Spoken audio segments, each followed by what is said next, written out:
श्रीमन्नारायण नारायण नारायण श्रीमन। बोलिए गौरी गोपाल भगवान की। स्वागत है आपका आज की मंगलमय प्रश्नोत्तरी में।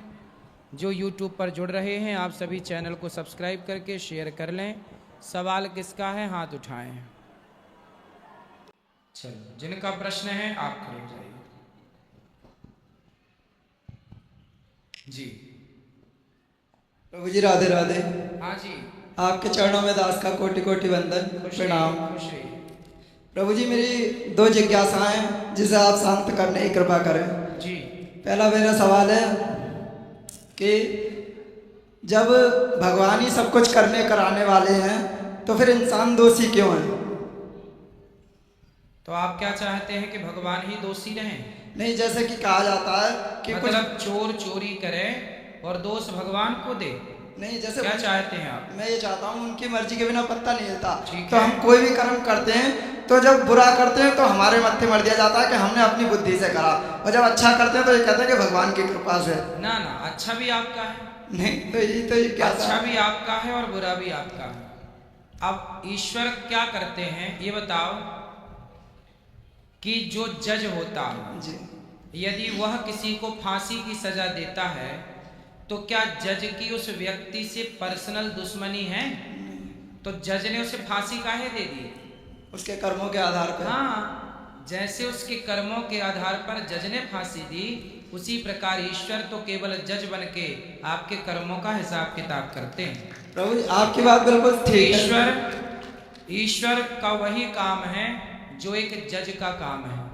सांसारिक जज शायद पैसों में बिक भी जाए, पर परमात्मा एक निष्पक्ष जज है जो कभी किसी के बिकाऊ नहीं है, कोई खरीद नहीं सकता, किसी को कौड़ी कम नहीं देता, किसी को दमड़ी ज्यादा। समझदार तो चुप रह जाता, मूर्ख शोर मचाता, मेरे मालिक की दुकान में सब लोगों का खाता। तो प्रभु जी प्रेरणा तो भगवान ही देते हैं हमें कुछ भी करने की, तो हम कैसे कर सकते हैं? क्या आपको हम कहें कि आग में कूद जाओ, कूद जाओगे? नहीं कूदेंगे। क्यों? जब इंसान कुछ बुरा करने होता है पहले तो जो हम पूछ रहे हैं उत्तर दो। नहीं हम कूदेंगे। आपसे कहें आग में कूद जाओ, कूदोगे? नहीं कूदेंगे। क्यों नहीं कूदोगे? क्योंकि जानते हैं कि आग में जलेंगे। तो आप ये भी तो सोचो कि हमारे द्वारा भगवान ही तो कह रहे हैं कि आग में कूद जाओ, तो काहे नहीं कूद रहे हो? ठीक है। मतलब आग में आप इसलिए नहीं कूद रहे हो क्योंकि आपको समझ है कि आपके लिए क्या सही है और क्या गलत है। उसी तरह भगवान ने आपको पागल बनाया होता तो अलग विषय था, पर आपको समझने की बुद्धि दी है ना। आपको पता है कि चोरी करना गलत है, बलात्कार करना गलत है, मार काट करना गलत है। जब आपको पता है कि ये गलत है तो फिर आपने क्यों किए, और किए तो फिर भोगेगा कौन? हम ही भोगेंगे। ईश्वर ने तो कहा नहीं कि तुम किसी के साथ बलात्कार करो, ईश्वर ने तो कहा नहीं कि तुम किसी के घर में चोरी करो। भाई आपको पता था ना कि सही क्या है गलत क्या है। आपको पता है कि ये आग है, इसमें कूदेंगे तो जल जाएंगे, ये कुआं है, इसमें कूदेंगे तो मर जाएंगे। आपको जब पता है सही गलत का तो फिर दोष आपका हुआ ना, ईश्वर का कैसे हुआ? लेकिन प्रभु जी फिर भी परिस्थितियां ऐसी बन जाती हैं। आज भी केस देखने को आते हैं कि महिलाएं जल रही हैं जिंदा, या कोई आत्महत्या कर रहा है डिप्रेशन में जाके, या कोई परीक्षा में फेल हो गया। हाँ। तो परिस्थितियां वैसी बन जाती हैं कि इंसान तो करने पे मजबूर हो जाता है। क्यों ऐसी बनाते हो? परिस्थितियां बनाने वाला कौन है? आप लोग ही तो बनाते हैं। आप लोगों को कंपटीशन क्यों करना है?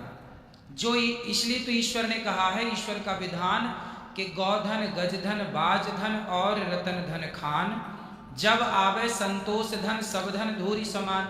जितना पढ़ लिया, जितना कमा लिया, जितना पा लिया, उतने में संतोष रखे व्यक्ति तो कभी डिप्रेशन की बीमारी ही ना हो। असंतुष्ट है इसलिए तनाव है, चिंताएं हैं, डिप्रेशन है। यदि व्यक्ति संतुष्ट है तो बताओ सुखी है कि नहीं? अब देखो ये साधु बैठे हमारे ध्रुवदास जी महाराज, ये पेड़ के नीचे भी सो जाते हैं, ये महलों में भी रह लेते हैं और घास की झोपड़ी में, इन्हें कुछ चाहिए ही नहीं, इसलिए ये सुखी हैं। पर आपको सब कुछ चाहिए पर है कुछ नहीं तो आप दुखी हैं। आपके पास भी कुछ नहीं है साधु के पास भी कुछ नहीं है। फर्क इतना है कि आपके पास कुछ नहीं है पर पाने की इच्छाएं हैं, पर साधु के पास कुछ नहीं है पर कुछ पाने की उसके अंदर इच्छा ही नहीं है, इसलिए वो सुखी है, आप दुखी हैं। तो प्रभु जी फिर इस चौपाई का क्या मतलब हुआ? मैंने एक चौपाई पढ़ी थी कि जाको प्रभु दारुण दुख देई बाकी मति पहले हर ले। भगवान को जिसे दुख देना होता है उसकी बुद्धि पहले भ्रष्ट कर देते हैं। ठीक तो फिर इंसान के हाथ में खा रहा कुछ। विनाश काले विपरीत बुद्धि, जब नाश मनुज पर छाता है पहले विवेक मर जाता है। सुनो, जब व्यक्ति भगवान के बताए रास्ते से भटक जाता है, जैसे दुर्योधन ने साड़ी खींची द्रौपदी की, खिंचवाई दुशासन से, चलो दुर्योधन ने गलती की, दुशासन ने भी गलती की, पर भगवान ने एक मौका दिया। भगवान शांति दूत बनकर गए थे कि पांडव को 5 गांव दे दो, यदि मान लोगे तो आपका विनाश नहीं होगा। पर दुर्योधन ने गलती की, पांडवों का धन भी हड़प लिया, द्रौपदी के कपड़े भी उतार दिए और शांति दूत बनकर गए तो भगवान के प्रस्ताव को ठुकरा दिया। तब भगवान को लगा कि अब इसे दंड देना पड़ेगा। जो व्यक्ति भगवान का कहा भी ना सुने, जो माँ बाप का कहा ना सुने, जो बड़ों का कहा ना सुने, तब भगवान उसकी मति इसलिए घुमाते हैं कि अब इसके विनाश का टाइम है, क्योंकि इसे दंड देना है, क्योंकि इसके पाप बढ़ गए, इसलिए भगवान वहां करते हैं। परंतु आपको मौका देते हैं, ऐसा नहीं कि दुर्योधन को मौका नहीं दिया, रावण को भी मौका दिया। हनुमान जी समझाने गए, अंगद जी समझाने गए कि भाई शरण में चल, बच जाएगा।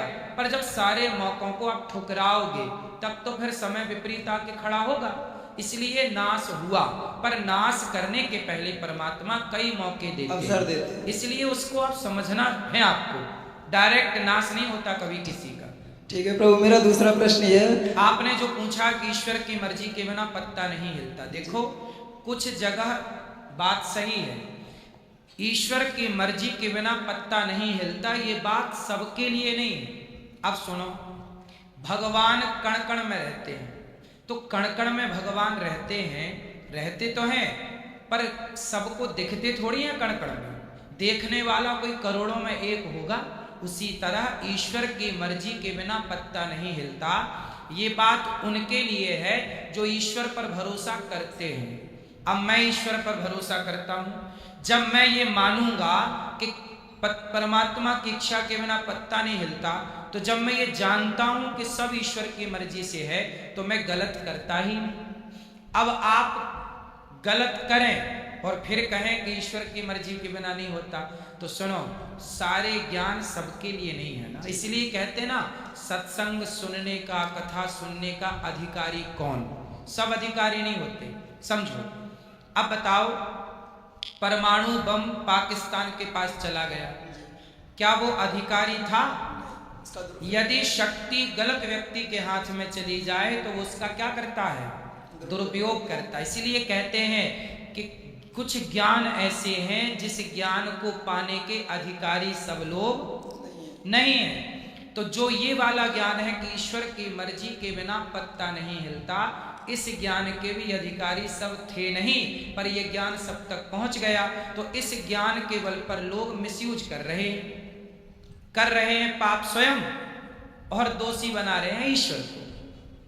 ठीक है प्रभु, मेरा दूसरा प्रश्न ये है कि भगवत गीता में भगवान श्री कृष्ण अपनी विभूतियां बताते हैं कि पक्षियों में गरुड़ में हूँ, जलाशयों में समुद्र में हूँ, ऐसे ही बताते हैं कि इंद्रियों में मन में हूँ। और हम बात बात पे सुनते हैं आचार्यों से कि मन को वश में करो।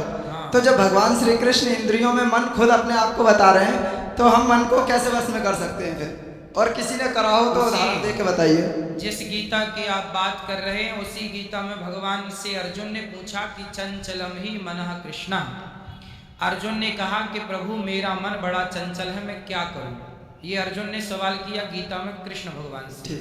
तब भगवान ने कहा कि अभ्यासेन तु कौन्तेय वैराग्येण च गृह्यते। हे अर्जुन, जैसे मंदारी बंदर को अभ्यास के बल पर प्रैक्टिस करा करा के बंदर को वश में कर लेता है, मंदारी के इशारों पर बंदर नाचता है कि नहीं?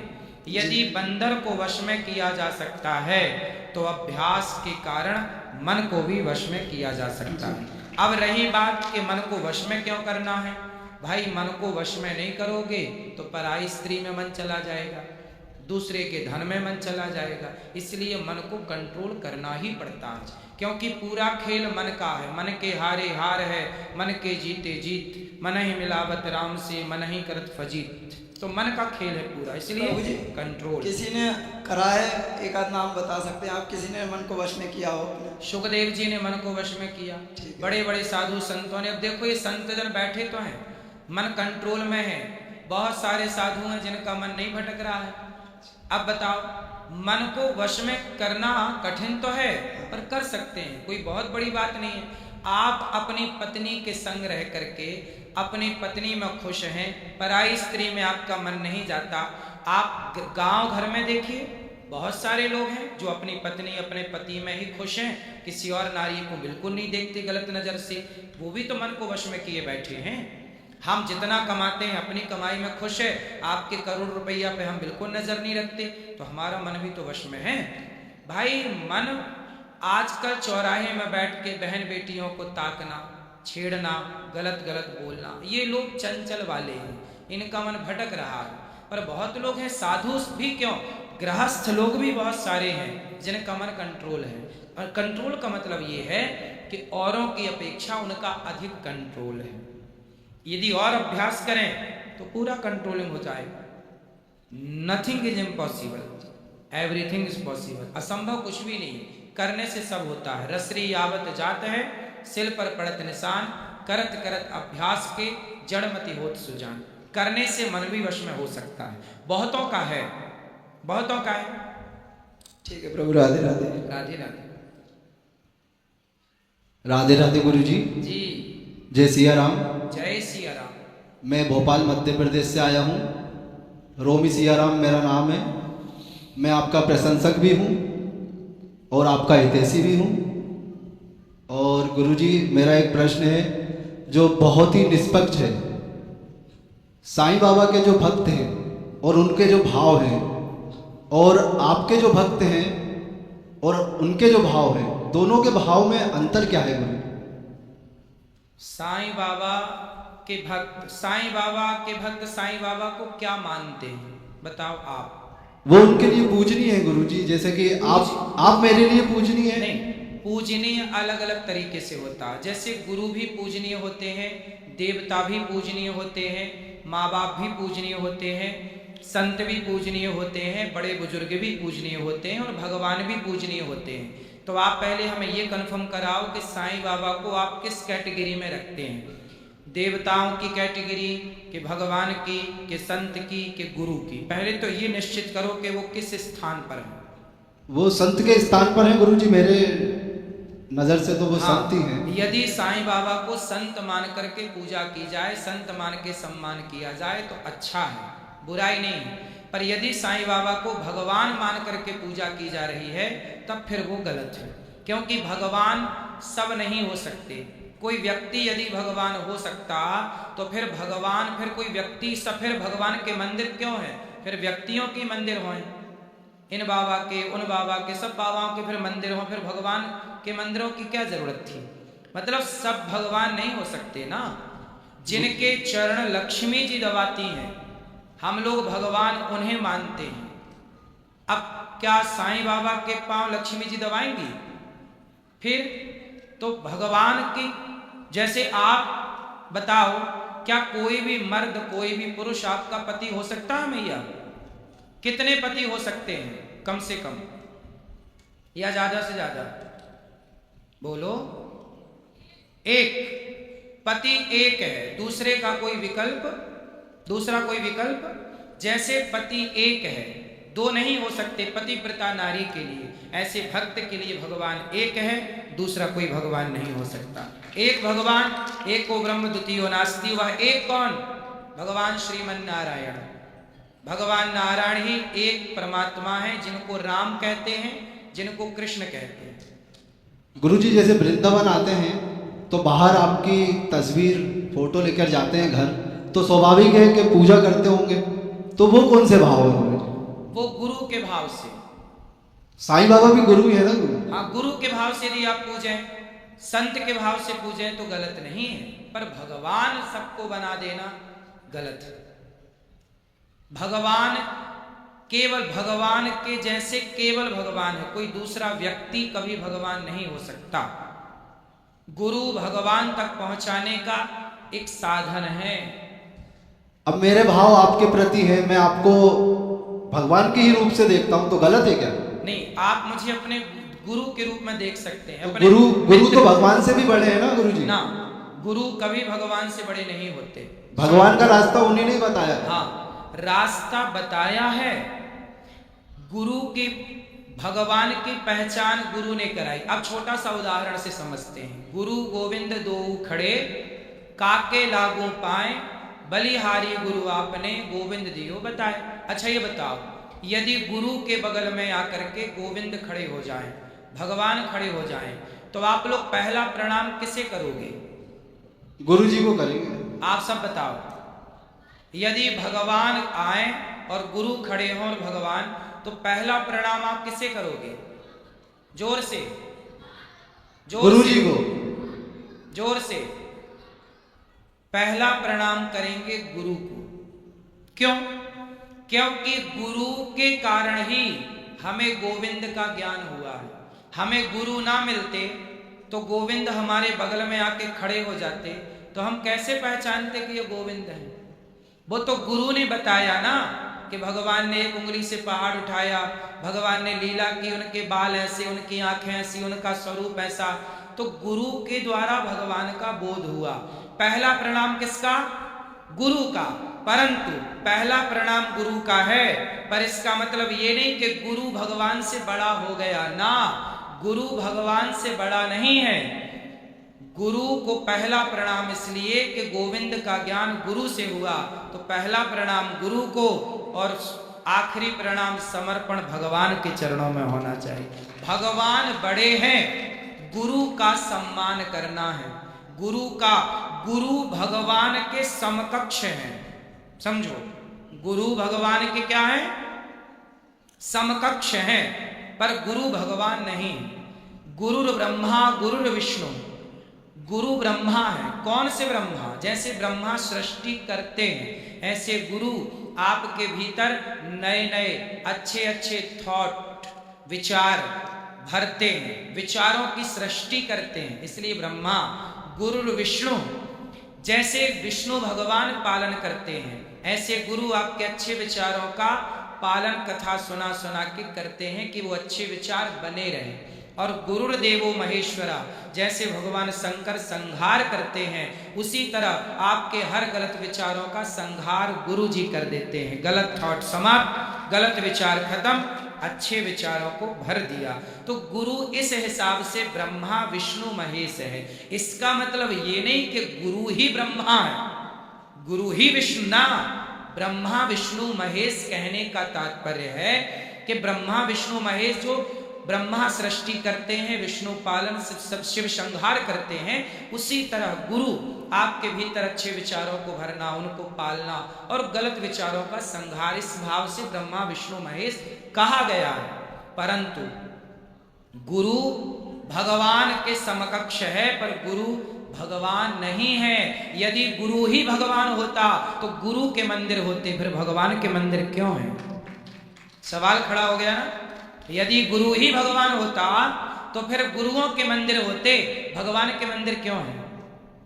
इसका मतलब बेटा, गुरु अलग तत्व है, ईश्वर अलग तत्व है। ईश्वर गुरु भी क्या, मैं आपको क्या बता रहा हूं कि श्रीमन्नारायण जपो।